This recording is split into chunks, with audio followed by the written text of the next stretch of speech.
now deceased Libyan leader Muammar Gaddafi said on March the 23rd, 2006, in a video lecture to Columbia University, we have 50 million Muslims in Europe.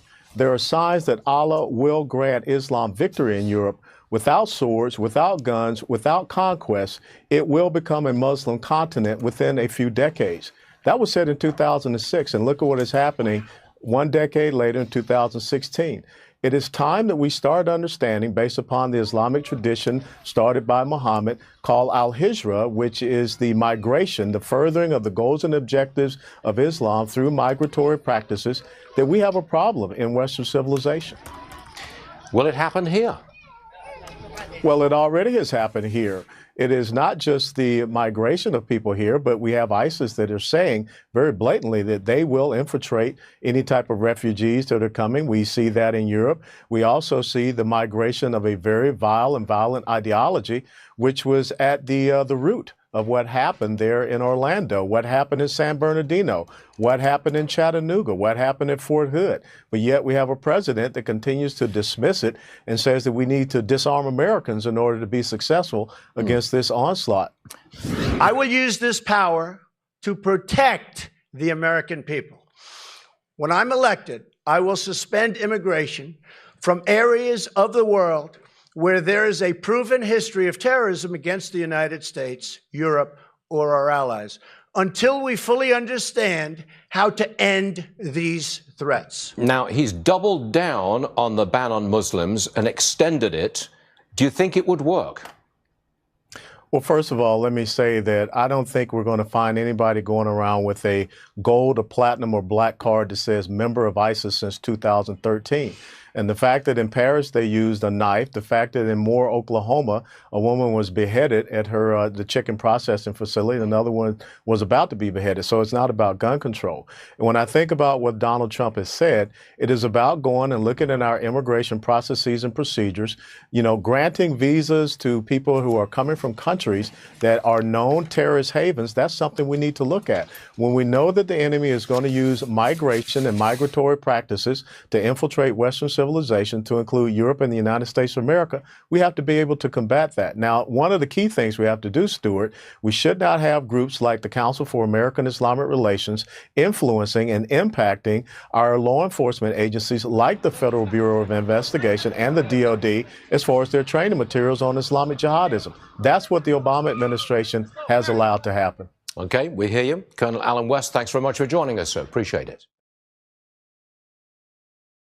Welcome to Behind Enemy Lines. Oh my gosh, we are so honored to have a great guest tonight. True American warrior, leader, one of the clearest voices on this critical issues. Lieutenant Colonel Allen B. West, United States Army retired, 22-year combat veteran. Lieutenant Colonel West served as the Operations Desert Storm, Iraqi Freedom, and beyond. He commanded troops at some of the most intense battlefields, earning the Bronze Star and numerous other honors for his leadership and courage. After returning from the Army, he continued his service as a member of Congress from Florida's 22nd District. Today, he's a senior fellow and a commentator and a tireless defender of American values. What makes Lieutenant Colonel West especially vital for tonight's discussion in deep firsthand experience on radical Islam, having faced jihadist threats on the battlefield and has been a relentless critic of groups like the Muslim Brotherhood, CARE, and the networks exposed in cases like Holy Land Foundation trial, all in my backyard here, by the way, in the Southwest Side. He understands the ideology and infiltration strategies and the civilization jihadist playbook. He's never been afraid to speak the truth about the existential threat he poses in our republic. Lieutenant Colonel Allen West, welcome to Behind Enemy Lines. Hey, thanks. It's a pleasure to be with you. Thanks for having me on, Terry. And hey, I'm a paratrooper. We like to go in behind enemy lines. That's what we're trained to do. Yeah, it's Illinois, in the communist state of Illinois, and it's unfortunately it's kind of true here, and it seems to be getting worse every election season. So thank you so much. Really appreciate it, and I think this is timely for for us personally, people that have been watching the show, because as we discussed before, it's like it's been in my backyard, right? There's a mosque in Bridgeview that actually started in 1969. It was funded by Saudis and Kuwait, and now grew into this massive complex. It just exploded. They have houses. So like my aunt and friends still live there, and the houses are like $290,000. It's a Southwest Side blue collar neighborhood.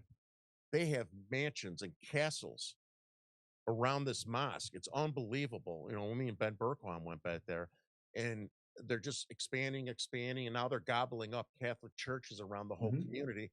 So it's going to be great for you to help my audience understand what they're doing and why they're doing what they're doing, how we have to understand why they're doing this, and they're kind of infiltrating and expanding within our communities and then getting involved in politics. You know, we even have politicians that are reaching out for them for endorsements, which is, Yeah. you know, they're doing it for a short-term gain for political expedience, but it's going to hurt our country.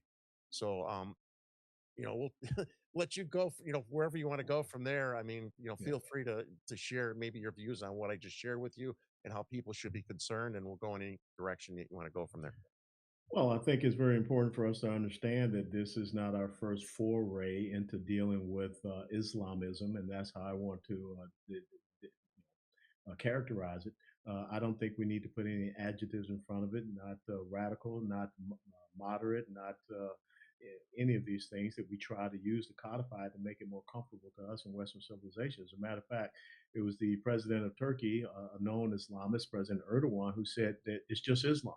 There is no Yep. moderate Islam. There's no radical. It's just Islam. And Mhm. so we need to start listening to them. And as Maya Angelou once said, when people show you who they are the first time, believe them. And so the first time United States of America had the opportunity to see Islamism was back during the presidential term of Thomas Jefferson. And this was early on with the Barbary Wars.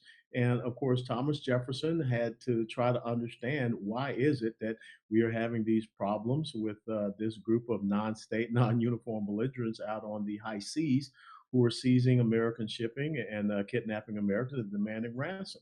And when he was in France, working there as an emissary ambassador, he asked a day of Algiers, "Can you explain to?" And the day just basically said, "We're commanded to do so by our in our Quran and by our Prophet Muhammad." And so you hear a lot of people saying, "Well, even Thomas Jefferson had a Quran." Well, Thomas Jefferson believed in the Sun Tzu premise of know yourself and know your enemy, and that's why he Yes. read the Quran. And of course, what was his response? And Jefferson was not a warmongering type. He was a very rational, reasonable, intellectual type. But yet, when he understood who the Barbary pirates were, what inspired them, what drove them, he sent the United States Marines, and that was our first expeditionary operation. Was the shores of Tripoli against the Barbary pirates, and we defeated them because Jefferson said, we cannot continue to, pay this ransom and allow them to take our American citizens and kidnap them.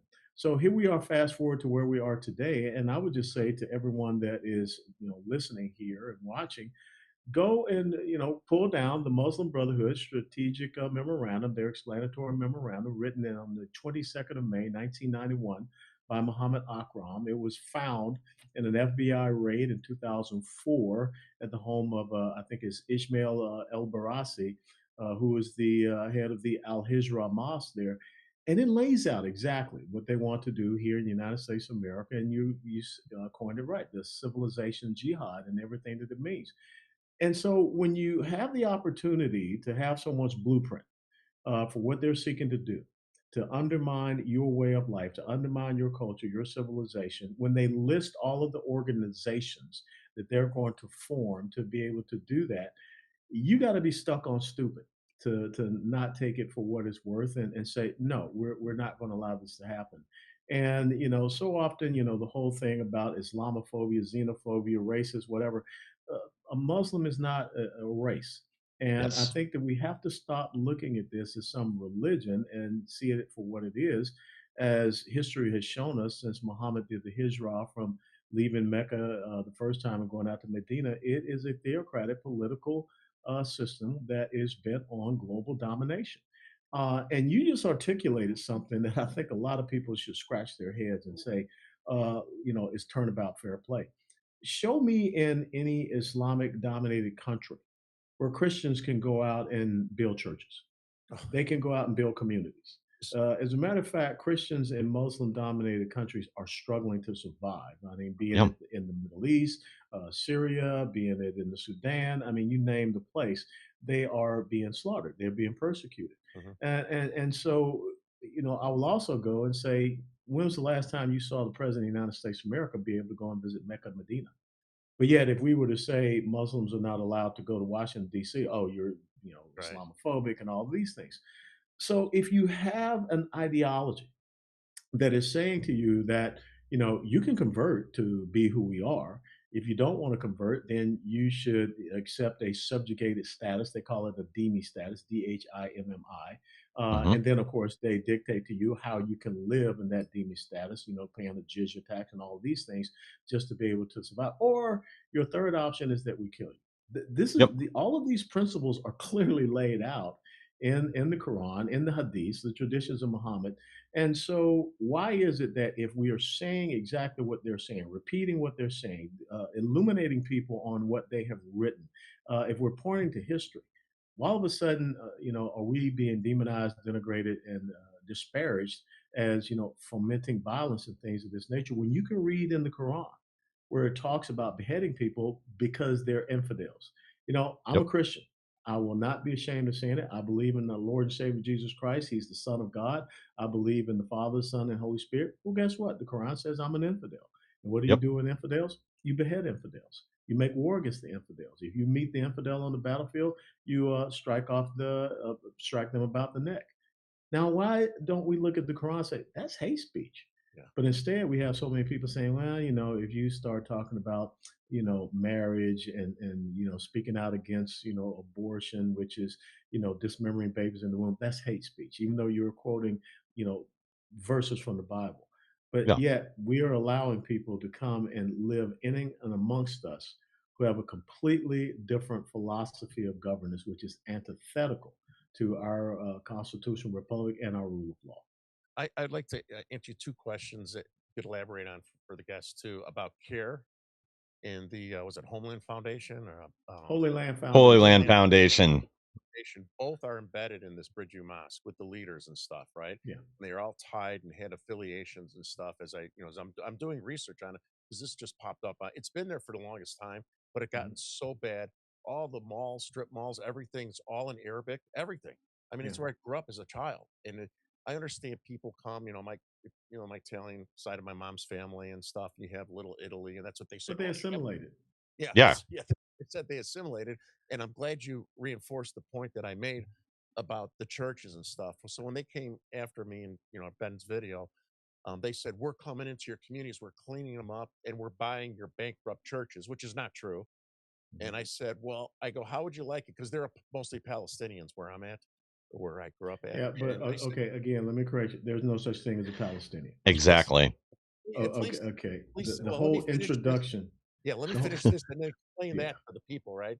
So I said, how would you like it if we went into Gaza or the West Bank and we started buying mosques?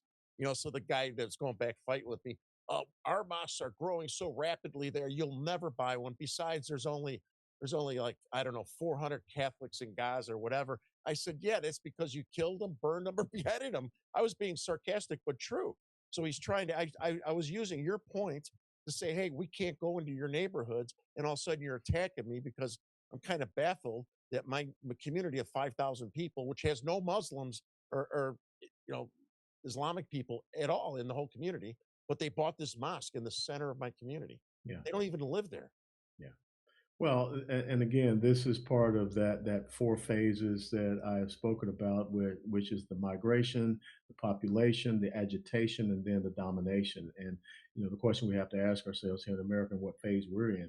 When you look across the ocean to the United Kingdom and France and some of the other Western European countries, you can see that they are way past deep into the phase three and probably getting into phase four. But you brought up a great point. The Holy Land Foundation trial, which was the largest Islamic terrorist funding case in United States history, that happened right here, not too far away from where I live. I live in Garland, Texas. It was based centered out of Richardson, Texas. And that document that was found, the explanatory memorandum in 1991 in 2004, the FBI raid, it was translated and it was entered into evidence in that Holy Land Foundation trial. And that was in 2008. And this organization, the Council for American Islamic Relations, they were named as an unindicted co-conspirator in this Yep. case because they were a front group for guess what? Guess who? Hamas. And of course, you just mentioned Gaza, and of course, we know that Hamas has ties back to Iran. So here we have an organization, the Council for American Islamic Relations, who at my last count, they still have their national headquarters on Capitol Hill, on the House of Representatives side. But yet they are an unindicted co-conspirator in the largest Islamic terrorist funding case in United States history. These are the things that, if I'm glad that I do have hair, maybe I can pull some of it out. But it's frustrating to me when I see elected officials who do not have the courage. I mean, if anything, they're showing abject cowardice and Yes. standing up and saying, here's a document that lays all of this out, all of the organizations. Why aren't we, people come out and, well, there's an executive order banning the Muslim Brotherhood. There's an executive order banning care, but they don't do anything. They don't follow up with it. Anybody Exactly. that's associated with these organizations, if you're an American citizen, you should be, charged with aiding and abetting a terrorist organization. If you're not an American citizen, you should be deported. It's very simple. These organizations and affiliates should not be allowed to. Muslim Student Association, they're named in this explanatory document. The North American Islamic Trust, which is really the funding mechanism for a lot of these mosques being built and things. I mean, like we have here, this epic city. Now they're trying to call it the Meadow.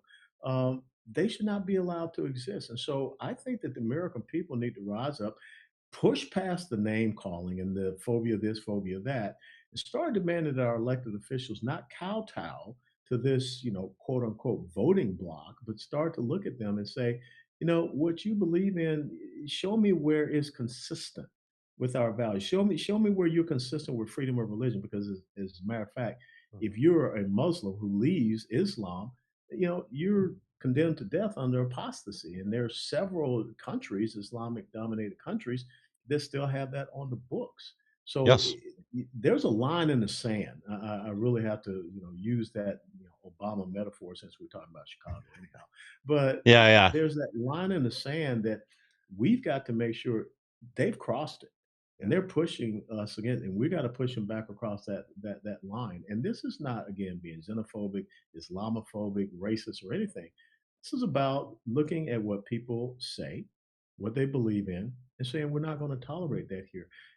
We're dealing with the most intolerant belief system that the world has ever known. Yeah, the funny little story. My son just graduated high school, and one of his buddies is a Muslim kid. Like he's I got Croatian and something else. But we went back to Bridgeview. Coincidentally, my son's like, "Oh, you got to go to his buddy's restaurant." So we're there on a Sunday afternoon, and I ordered a beer. Guys, again, this is all new to me. I ordered a beer, on the way to, then he walked away, and my son's buddy's like, "Oh, Mr. Newsom, you just insulted him." I said, "Why?" Because they don't serve alcohol here. I said, So, Okay. I said, "Why am I insulting him?" yeah, Because I go, "No, I don't know what." He goes, "Now," I'm like, I go, "That's news to me. I didn't know any restaurant." I mean, that's where I grew up, and it's yeah. like he's all worried about me insulting the guy when I ordered a beer. Big deal. It's like, talking about assimilating and stuff like that, which is just that's a little snapshot, not very relevant, but it's how they think. Well, it is, and what you see happening is they are imposing their ideology, they're imposing their will on us. And I think another thing we have to really be cognizant of right now is this red green alliance. That's what I call it. The Yes. Yeah. Marxists and the Islamists coming together. Because it's kind of like that whole the metaphor about the frog and the snake. The snake wanted to get across the river, so he asked the frog for a ride, and of course, the frog takes him across the river. As soon as they get across the river, the snake bites the frog, and the frog said, "Why did you bite me?" He said, "I'm a snake. That's what we do." These Marxists, the enemy of my enemy is my friend. They need to be very careful because they are just being used by the Islamists to gain more electoral power control. And the absolute embodiment of this Red Green Alliance, first and foremost, it was Barack Obama. And now we have Zoran Mamdani. But you see Hassan Piker, you see this guy running for Senate in Michigan, you see it all over the country. And so, really and truthfully, what we are facing in America is an ideological battlefield. And Yes. and I think so many people, this whole Republican Democrat thing is starting to, fall apart. It's an ideological battlefield because America is, as we get ready to celebrate 250 years of our independence, It's about individual sovereignty. It's about Yes. individual freedoms, rights, and liberties. But when you look at Marxists and when you look at Islamists, they don't recognize, they don't regard the individual. You just heard Zoran Mamdani talk about replacing the frigidity of rugged individualism with the warmth of collectivism. That Yes. is pure Marxism. Yes. And then, of course, when you look at Islam, it does not regard the individual. I mean, it is all about the ummah, the community. And so that's what we're facing here in America. And we got to have some courageous leaders to step up. Yeah. I mean, look at what's well, first of all, I want to go back to the Red Green Alliance that you mentioned. And I mean, I guess we can blame our public school for not educating people anymore, but if these commies understood the history with the Red Green Alliance, they'd understand, they're only an ally as long as they're needed. All you have to do is go back to the Islamic Revolution in 79 in Iran when they took over. As soon as they didn't need anymore, the commies got the bullet first, as they say. They killed over 10,000 of them. Then we can just wind the clock. Look at Europe right now. Now that the cancer is fully metastasized, they don't need the Greens anymore. Yeah, in the UK, they're voting for them right now, but this was their buddy. Otherwise, now they're going a separate direction. Suddenly, they don't care about women's rights or the gays or whoever else because they never did. This is a false alliance that they used to push forward to gain their power. And then once they don't need you anymore, you're going to get the same beheading as everybody else. But the problem right now is we're seeing this cancer slowly spread to the United States. And we're seeing the same excuses here from the left, from others. They think, they're just different. It's just a little different culture. No, the lack of assimilation is not the same. It's one thing to have Chinatown or Little Italy or whatever else. They're still here to become Americans. They're still speaking English. They're not sending back all their money to their fatherland or whatever. They're here to become Americans. The same with people that move here from. And you could buy a beer. Exactly. Yeah, it's a more compatible culture. Whereas here they are to dominate and take over.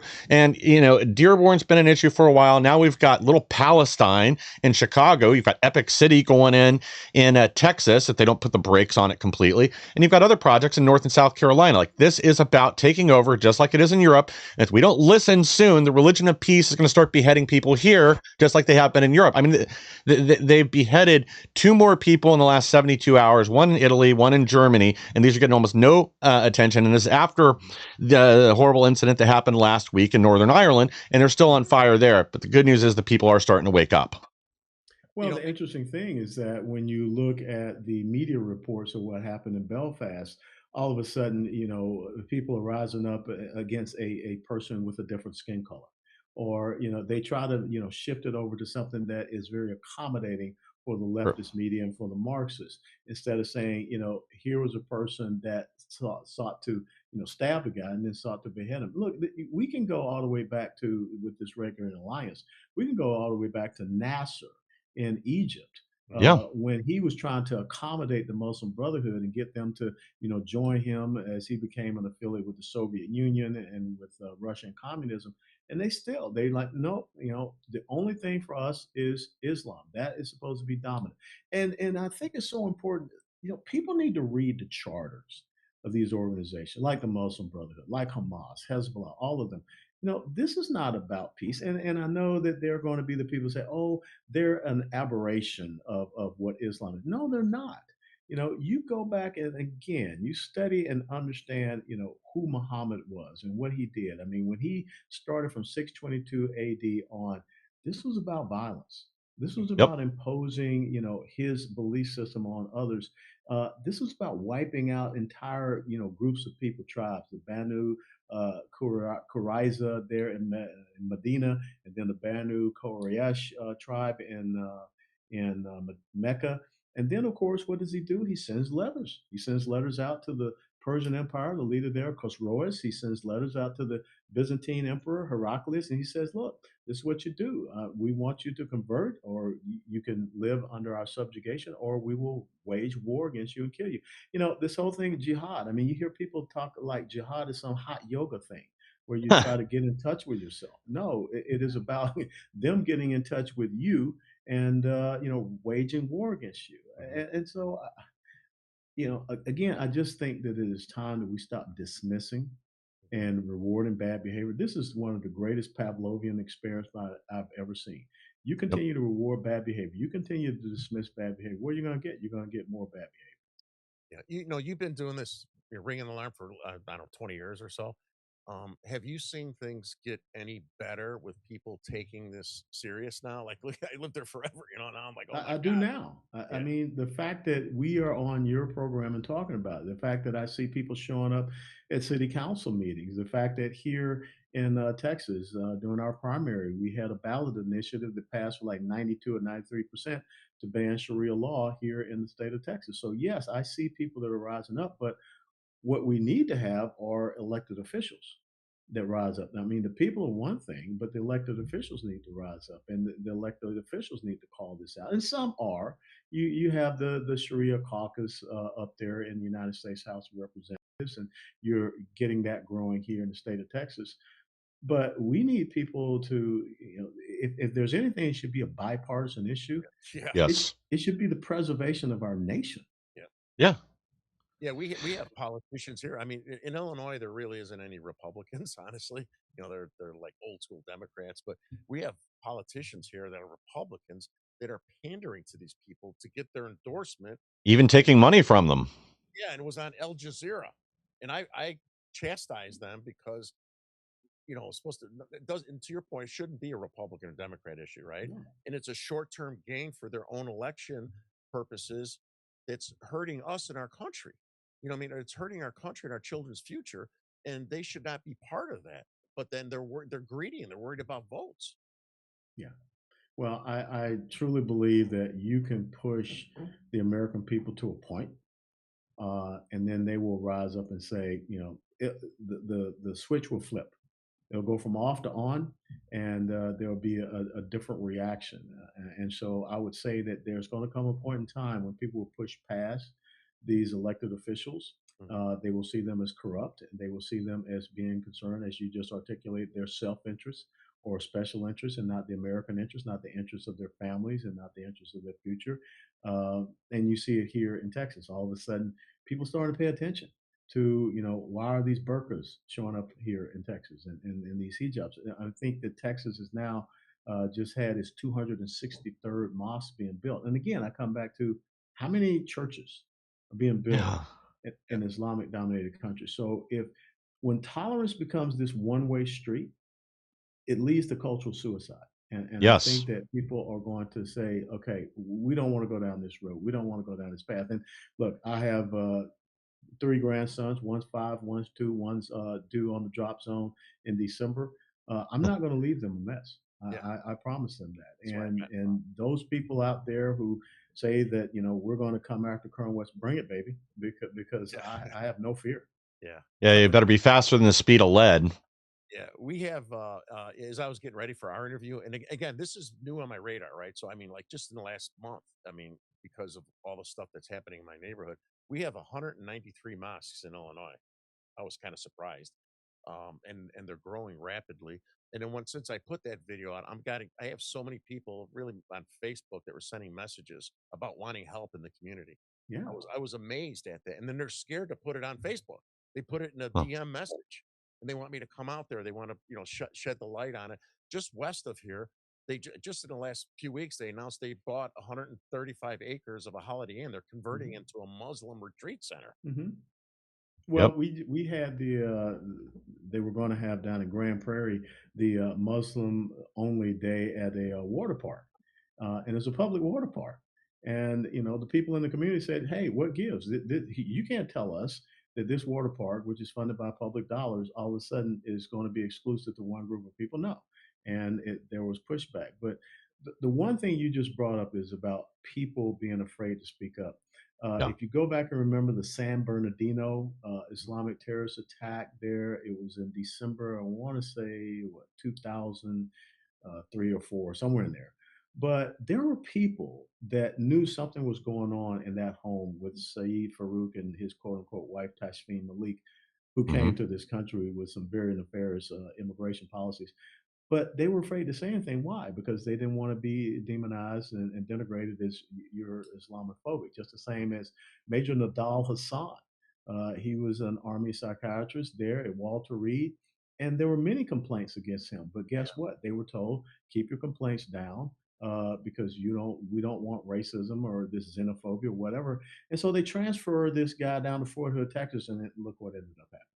13 people lose their lives, 31 Mhm. people are wounded when he, began shooting inside a facility there. So we have got to break through this self-censoring Mhm. of being afraid to speak about these things.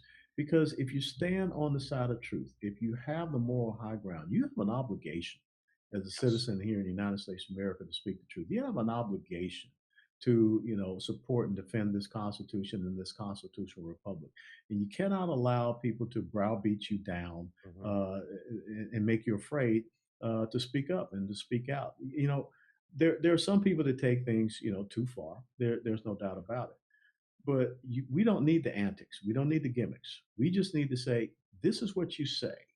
This is what's in your book. This is what you have done through history.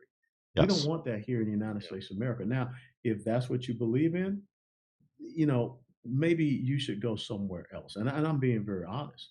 Now, there is an opportunity. I don't believe in the whole moderate thing, but we need to stand strong ourselves because there are reform minded individuals in the Islamic community that they came here, they wanted to get away from that.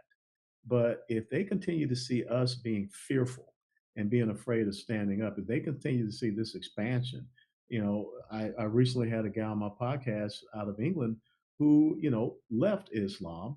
He became a Christian and he's had to live in hiding because they have the fatwa out against him because he's an apostate. Mhm. Now, Yeah. how is it that in the United Kingdom, a person has to live in fear for their lives because they decided to follow the Lord and Savior Jesus Christ? Yeah. Yeah. Hey, Mike. Let's play the 250th anniversary event that Colonel West is going to be coming. It's only 5 to 10 seconds, and then when we Sure. Sure. after we, Colonel, could you explain to people what Sharia funding is for homes and stuff? I'm assuming I'm just new to that, but Sharia they're doing, banking. yeah, they're doing financing out of this bridge view. It's like Sharia approved. Yeah, it's non-interest, Yeah, it's yeah, sounds like completely different. a scam. So like, or not a scam, but sounds ridiculous. Go ahead, Mike. It's only a few seconds. Play that. Announcing Lieutenant Colonel Allen West as keynote speaker for the America 250 celebration. Join us Thursday, July 9th, at Chevy Chase Country. VIP reception at 5 p.m. Shooting range with Colonel West at $50. Sign up today. That kind of cut itself off there. Sorry about that. That was quick. Thanks to I. Yeah, I made it. Oh, Okay. well, again, Yeah. So explain that funding. well, it's not your normal banking system funding where, you go to a bank, you get a mortgage, you take out a loan, there's interest on that loan. It is, I can't really explain it in depth, but this is something where, again, the North American Islamic Trust money is coming in from outside of this country. People are able to, get that money in order to build mosques, in order to build homes and things of this nature, no interest whatsoever, because this is part of that Sharia law system, which Yes. is again not compatible with our rule of law, not compatible with a lot of our economic systems, financial systems, definitely not compatible with our system of jurisprudence and law. It's so amazing to me that you have all of these, leftist feminists and, out there talking about, supporting women and things of Yeah. this nature. But where was, what's the name? Megan Rapinoe, the Yeah. soccer Oh player? yeah. Where was she when the Iranian female soccer team was seeking asylum in Australia? Nothing. You didn't have a sound, which again comes back to that whole red green alliance thing. They will align themselves with people that they think will enable them to have power and control in this country, and they don't have principles. They don't I have don't care when values. they're done. It's Overall, just for the side. relative to whatever they Eh, see in the moment. Yeah, there's no truth but power. And that is how the left views the world. And if they think that they can use the Islamic vote to gain more power, they will. But again, they won't understand that at some point they're going to pay with their head. I mean, you look at this other, blue-haired moonbat activist that just got free flying lessons in Gaza. They just threw him off the roof of a building a couple weeks ago because he went over there. He was gay. That doesn't fly. And to go to the Sharia banking guys we're discussing, I mean, this isn't even compliant with our banking regulations now, and nothing's done about it. I've seen a few people point this out. But of course, we look the other way. Our government wouldn't want to be, racist or Islamophobic. So God forbid we prosecute one of these institutions. And over in Europe, again, we found numerous of these Sharia compliant banks in various nations that have been giving money directly to terrorists or handing it off to people on the ground. It's upside down and backwards, but the idea that somehow we're not supposed to act. Again, you look at a pattern of behavior. All these Somalis up in Minnesota did not set up these leering centers on their own. This is an organized effort because we have the same thing going on here where I'm at in Ohio with the Somali community. Over $2 billion in fraud now, $4 billion up in Maine, and an undetermined amount in Los Angeles so far. And why is it that 79% of the Somali community participated in one form of fraud to the federal government or another? I mean, it's almost like there's a pattern there, but if you notice it, it's you're racist. Yeah, and it's not just that pattern. The other thing is that how many hundreds of millions of dollars have gone out of the communities in Minnesota and Yeah. Ohio over to Al Shabaab, which is an Islamic terrorist group there in Somalia. So Yep. again, yeah, I think it was the Pogo the possum. He had that great quote: "We have met the enemy, and he is us." Yeah. I mean, it's just incredible that we see all of these things, but yet we continue to have a certain group of people, browbeat us down and beat us down when we see this, which is totally wrong. It's against the law. Or you have people like a Rashida Tlaib, who is up there in her congressional office, and she has the flag of an Islamic terrorist organization. That's a Hamas flag. That's not Yeah. her flag. But you have that flying, outside of your congressional office, the office that the American taxpayers pay for. You're out there, proliferating talking points of an Islamic terrorist organization, or you have a person like Zohran Mamdani, who is sitting down and having the iftar dinner with Mahmoud Khalil, who was here in the United States of America on a guest student visa, Yep. fomenting violence against Jewish students. I mean, when do we take a reality pill, like in the Matrix? When do we take the red pill and we come out of this matrix and start to see things for what it is? But again, this is all about people that believe that these are enablers for us to get a political power and domination. But to me, I think the more we talk about this, the more this becomes an easy 60 to 65% issue for the Yes. American people. But we just got to continue to get the information out there. I mean, family marriage enthusiast Ilhan Omar literally said that, she was there in Congress to represent Somalia. Sorry, Terry, go ahead. Yeah, you know what concerns me about this battle, right, for our country and the Muslim expansion and this radical Islam is that when I Don't first say got radical.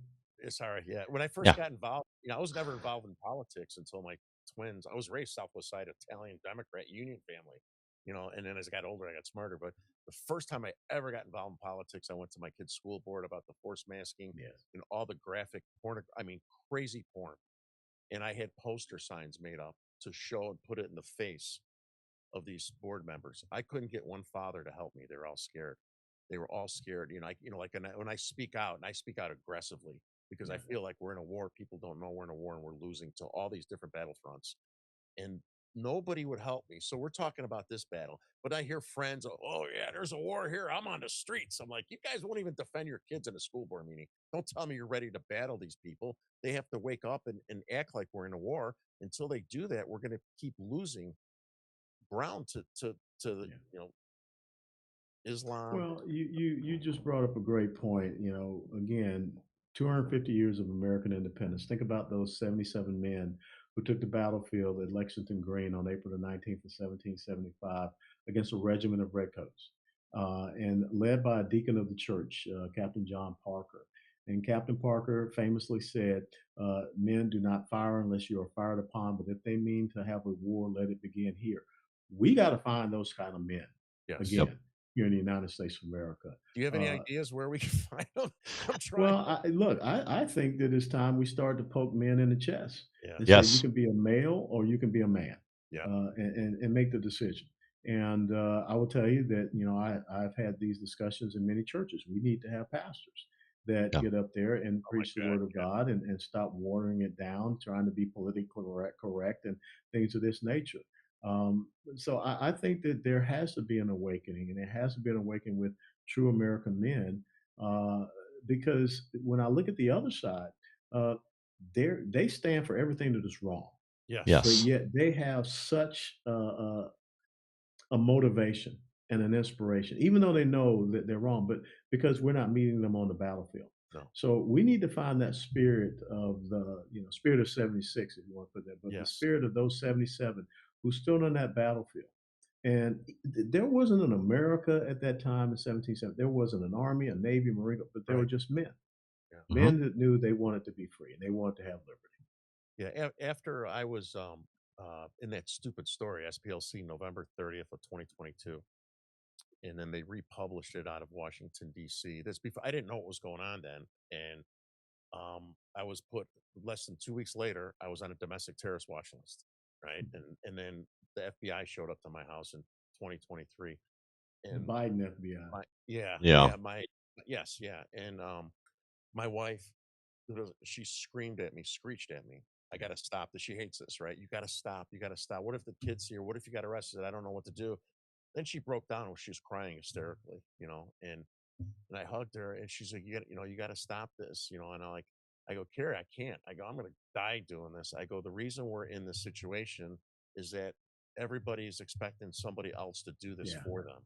And this is why I started my show. This is why after they came after me, I first freaked out. Then I became angry. you Then should. I became like a full blown, like, I go dress up as Antifa. I film them. I work with Tom Holman. I send videos Mhm. from their protests and stuff and pictures. And I mean, I'm at war for our kids, and I'm doing, like people worry about. I lost my job, so I mean, it's not like I'm not telling people to do something I wasn't willing to do. Yeah. I didn't want to lose my job. I don't want to put myself in this situation. But until people understand this and do what you're saying, we're in trouble, and we owe it Well, to our children and to people like you yeah. that fought for America. Well, I would tell you, if there's something that I could recommend you share with your wife, share with her the letters of Abigail Adams that she wrote to John Adams, because those are the type of women that we need to have also in the United States of America, who will inspire their men to go out and do what's necessary. It's kind of like the women of Sparta. I go back and remember, Queen Gorgo of Sparta when the Persian emissary, was threatening Sparta, and she just looked at him and said, only Spartan women produce real men. And I think that we need to get Yeah. back to the point where we have women of Sparta, true women of America, that are asking their men to stand up and be the protectors, be the defenders, take up a place on the ramparts of the Alamo, Yeah. regardless Yeah. of the consequences and the ramifications. Mhm. But you can inspire, subsequent generations by your service and your sacrifice. That's what has to happen, because, yeah, there's an onslaught that is happening. And again, all you have to do is look across the pond and you can see exactly what is going on. And whether or not we want that to be the future for our children and grandchildren, I say no. Mhm. And it's I don't care what names you get called. I mean, Yeah. we got to continue to do what's necessary. I remember when I was in Congress, and I got on Keith Ellison, who is now the Attorney Oh, General up there in yeah, yeah, Minnesota. yeah. The guy who took his oath on the Quran, talk about a conflict of interest, Yeah. um, because he spoke at a care meeting, and I went up one side and down the other on him. Basically about what we knew about care and things, and I got this. You need to apologize. You need to do all of this, and so you can go back and you can look at it. I think it may be the shortest congressional response letter in U.S. history. I sent a letter back to CARE with one word: nuts. Think I've got that here. Give me a second here. Yeah, it's in there. I think Yeah. someone just told me a few days ago that one of the Bridgeview police officers, was sworn in for something, and he had his hand on a Quran. Yeah, but okay. And so think about this: you have your hand on something, taking an oath to a on a book that is completely antithetical to our rule of law. How can, like I said, that's a massive conflict of Mhm. interest. you know, because you're supposed to be upholding the laws of the United States of America, the laws of your local jurisdiction, not any other system of jurisprudence whatsoever. And how can you put your hand on the oath of Yeah. something that talks about beheading people Yeah. because they're quote unquote infidels? They're not non-believers. Again, one of the responses I had when they were coming after me, and I should just not respond to these people, but sometimes it just, I responded. They're talking about inclusivity and all this stuff, and They define well, inclusivity. I See, mean, I said, listen, you guys are the ones that wrap your women up like mummies, behead people, and strap bombs on your children. Don't tell me about how. There we go. yeah, that was it. Sorry, it took me a minute to get the right doc pulled up there. But see, and if you're a student of our history, you remember that the 101st Airborne Division was surrounded at a place called Bastogne in December 1944, and the Germans asked for their surrender. And the division commander, Brigadier General McAuliffe, said that one word response back to the Germans. That's the type of resolve that we need to Yes. show here in the United States. Yeah. Well, we need people that are, actual, like you said, actual men that are proud to be Americans, that are willing to fight for it and defend it, that will, get in an argument with somebody if they're talking smack about our country. We can't even do that at a basic level right now. Instead, we're apologizing here and around the world. And one thing that's kind of come up with this World Cup being here right now is all these Europeans that are posting videos that didn't understand, just how great America is, to put it mildly, that they're here for the first time, seeing what this country really is. And I think this is also kind of pulled the wool from off their eyes, where they're seeing they've been lied to too. They've not really understood American culture in Europe, that they've been taught a caricature of it. But now that they're actually here and they see the patriotism, they see the Walmarts, they see everything else, they're starting to understand what this country. Yes, yes, yes. Fight night at Waffle House. But they're starting to understand like who. Sorry, go ahead. No, it's amazing to me. I go and do a good bit of little pistol shooting, keeping my skills up. And the shooting range that I go to, he told me that since because we're hosting some World Cup games, Yeah. not just here in the Dallas Fort Worth area, he said you cannot imagine how many people from these other countries are coming in and they just want to shoot. Really? They Oh, want to wow. rent a pistol and they just want to shoot because they don't have the ability to do so. Yeah. And they see it's so empowering. I mean, they just thank him for allowing them to be able to come in, get a briefing and go through all of the little short training that they'll provide, and then they get to shoot a firearm. Yeah. We take so many of our freedoms and liberties for granted, but when you think about Iran, if I can bring this full circle, look at what they did to people who stood up for the simple thing that we have here, the right to petition our government for redress of grievances. 30 to 40,000 of them were slaughtered. Yep. That's what the Marxists and Islamists would like to see happen here in the United States of America. They would love to see us not have the ability to stand up to them and to be able to say there's only so far you can push me, uh, because they want that control, they want that dominance. And again, I think it's so important that we understand our history and the roots of this nation, and we get back to that. And we're a baby nation when you think about it, Yeah. but yet we're a threat to so many because of what we have been able to accomplish because of individual rights, freedoms, and liberties. So what do you suggest? Like, so for instance, my old neighborhood, right? So I'm doing, your show with you, and I'm like pushing stuff out with Ben and trying to create awareness and let people know that it's on our radar.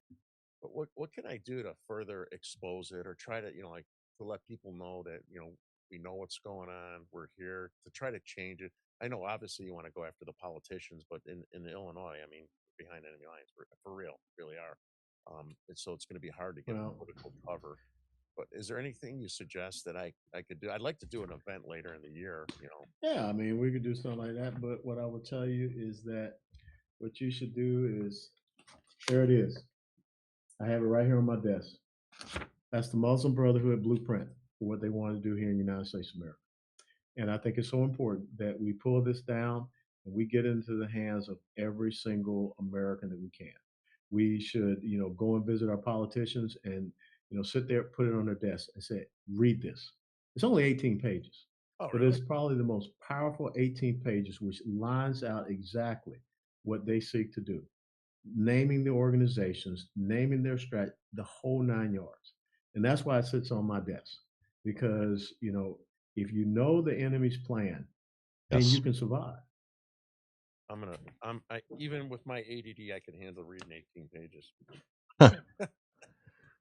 And I'm gonna. Well, you know, I'm from Georgia and I'm a paratrooper, so 18 pages, that's just right up the right in line for me. You know, I'm not a Northwestern graduate.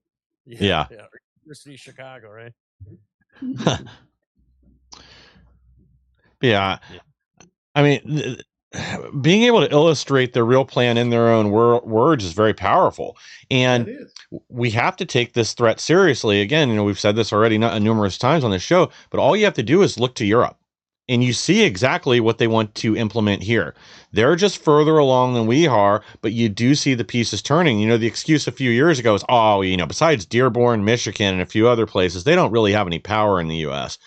Well, you know, you have 4 years of an open border with, you know, coordinated, I almost said coordinated attacks, and I guess that really is what it is, but a coordinated invasion with a lot of their subsidiaries bringing people in. And look at the result now. Now we have Zoran Mandani in New York, this Islamist. They increased their ranks, increased their numbers. We don't even know by how much because, again, the Biden's government didn't exactly want to track real stats. I mean, we had somewhere between 20 and 30 million invaders come in, and make no mistake, that's what they are. They're not all Islamist. But they've been able to centralize and capture power now in many states, and this is their goal that will continue to advance forward. They now have members of Congress who are not there to represent America. They are there to represent Islam, or in Ilhan Omar's case, I guess Somalia. And they will further their goals. They will continue to allow unlimited infinity migration from the Middle East and from North Africa and from other places where they can bring in more Muslims. It is not about protecting anybody or doing it's about furthering the Islamic agenda, and it's about destroying America. Because right now we are the last beacon of freedom and hope on earth, even though there are some other countries right now that are making steps in the right direction, like Argentina and El Salvador and Poland and Hungary. There are others that are trying right now. The minute our lights snuffed out, you will have totalitarianism around the world, and that's when the real mask will come off. Yeah, you know, when you look at the Eastern European countries, they remember the Ottoman Empire, Yeah. and they're not going to allow that to happen. And you remember how the European Union was trying to force them into opening up their borders, and they just said no. But yet you see what is happening in Western Europe. So you're right. I think that the goal now is you can, you know, snuff out the shining city that sits upon a hill, the United States of America, the longest running constitutional republic that the world has ever known. Then you can claim victory and success. And that's why I'm really concerned about, you know, this memorandum of understanding with Iran, because they're not going to change who they are. No. They're a tyrannical, theocratic, maniacal regime.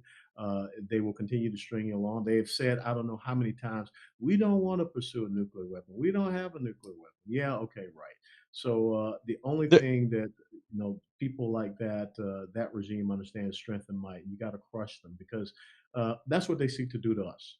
That's what they seek to do to Western civilization, to the Judeo-Christian faith heritage, is to crush it because they don't regard it, they don't respect it, they see it as a stench in their nostrils. Yeah. I mean, they're literally building concrete bunkers and new anti-aircraft defense over the nuclear sites right now as we speak. Do you really think they're going to allow us to come in and take that material as part of a peace agreement? Hell no. No, they're buying time. They're restructuring. They're probably moving more anti-aircraft and other missiles around. They're moving them through their cave system and everything else. They're getting ready for the next stage of the fight, but they're pretending to reach out and shake our hand. I mean, that's what I don't understand about this. Like, Trump should be hip to this by now. How many times have we had an agreement and then 3 days later it's gone? And yes, I understand one of those times it was Israel was the initial person to violate. Otherwise, it's been Iran every time, or their proxies. They have no intention of keeping this agreement. And that is also in accordance with their religion. It's taqiyya. You can lie to your opponents if it's in your interest. Yep. Because if you're weak at the time and have a chance to be stronger and overtake them later, as long as it doesn't take you more than 10 years to do that, you can lie, you can sign peace agreements. I can't remember what that tenet's called with the 10-year rule. That's the Treaty of Hudaybiyah. That Yep. was the tradition of Muhammad that was established when he tried to go in and overtake Mecca. Yes. He saw that the people there, the tribes, were too strong, and so he entered into that treaty. It was supposed to be for 10 years. He violated it after 3 years and wiped them out. So, yeah, I mean, all you had to do is read their history and read their book. It's Yeah. kind of like what in the movie Patton, when George Scott stands, they said, "Rommel, you magnificent bastard! I read Yeah. your book." I mean, just read their book and read what they say. I mean, you know, Yeah. Mike, you beat me to it when you just said I was going to. That was the next question about, they about their lying and stuff. Like, so it's not just a military purpose of lying, right? It's part of their Quran and as it relates to their religion. So, like in my old neighborhood, oh, we're peaceful. We're not going to expect, we're not following Sharia. We're not going to force yeah, this yeah. stuff. There's, they could lie and it's okay for them to lie. Is that not true statement? No, it is absolutely true, and again, that's one of the that's in the Hadiths, the traditions of Muhammad, and that's also in the Quran. You're not to take Jews or Christians as your friend. That's one of the verses out of the Quran. So like I said, just read the strategic memorandum of the Muslim Brotherhood. Read Bill Federer's book, about Yes. yeah, and it tells you everything you need to know. And so instead of us trying to create questions, just say, "Do you believe in this? Do you believe in that?" And then, Yeah. well, how do I know that you're not lying to me? Because it says you can lie to me. And I think that that's what we have to do. Use that moral high ground to twist them up. Hey guys, I hate People to come to say this, but I got a 5-year-old grandson. I got grandpapa duty, and he has not had dinner yet. no, thank you. We appreciate. Oh my God, it was an honor to have you on the show, and it's No, great. I'm going to pleasure. try to get something going in Chicago in the future. Well, I'll see Uh, you up there in July. yeah, I'll see you. I'll see you in July. Thank you very much for your time. We really appreciate it. Oh, And it's my pleasure. Thank you for having me on. And thank you for being in this fight because, like I said, if you read the date on that letter that you showed, I mean, that was like 14, you're 15 ahead years of ago. it. Yeah, yeah. So, I Yeah. mean, I am so glad to see so many others, joining in this fight and coming to the realization that we are in an ideological war. Yes. Yes. Thank you very much. Appreciate it. We'll see you. I'll see you next month. A few weeks. God bless Yeah. you. Thank you. Bye bye. We- Bye now. yeah. Thank you for being here. And Terry, should I just go ahead and close us on out, or you want to wrap up a few Yeah, things first? we'll tie up a few things. We'll play the commercial again. Thank you. Thank you, Colonel. Really appreciate it. Um, oh, that was interesting. Kind of reinforced many things that we already know, right? Yeah. I'm sure some of our enemies from Bridgeview are watching. Of course. It's boom. Yeah. Singing the song of their people. Yeah, no, that was great. I mean, you just having somebody that's so well informed on that is refreshing. I'm still learning this stuff. Yeah. Just got this Audible book here, Mike. Let me see. Maybe because you're more well read than I am. It's called Sword in the Smictors. Oh, the sword and the SCIMIT. scimitar. Scimitar. Yes. I just Is that? got that on. Hang on. I'm familiar with that. I'm trying to remember if that's by Robert Spencer or somebody else. Raymond Ibrahim. Oh, Raymond Ibrahim. Yep. Yeah, I know him. Defenders of the West, he wrote as well. So no, that was really good. So he's going to be in July 9th, 250th anniversary event. It's called, and it's going to be up in Palatine, and we're going to be a co-sponsor behind Enemy Lines. I'll be there. Mike's out. Unfortunately, he's in Ohio, so he won't be there, but I'll be there representing us. AM 560, and then the Unsafe Space. Jenny McGuire and Tommy will be there as well. Please join us. We're going to show this little mini commercial, and then Mike, you could come back and close it out. Sounds good to me. Let me grab the commercial again. Announcing Lieutenant Colonel Allen West as keynote speaker for the America 250 celebration. Join us Thursday, July 9th, at Chevy Chase Country. VIP reception at 5 p.m. Shooting range with Colonel West at $50. Sign up today. There we go. All right, guys. Thanks again for joining us. And like Colonel West said, read the I almost called them the Dark Brotherhood, the Muslim Brotherhoods. Their operations. We got to understand our enemy, and again, the evidence is right in front of you. And actually, go ahead and pick up. Yeah. I'll put that up. And again, if you want to understand jihad, go get Annie's book right now. It's on sale right now on Amazon too. And the architecture of jihad. Again, this first book that she has deals directly with that because it isn't just violence in jihad. It's jihad through migration. It's the monetary system. It's everything else. She lines it out. It's easy to understand. Does a great job. It'll buy 2 copies because you want to loan one out to friends. But guys, thank you for being here with us again tonight. Please like, share, and subscribe. Help us to grow so we can bring more people the news the mainstream media doesn't want you to hear. We'll be back on Thursday with even more. Thanks again.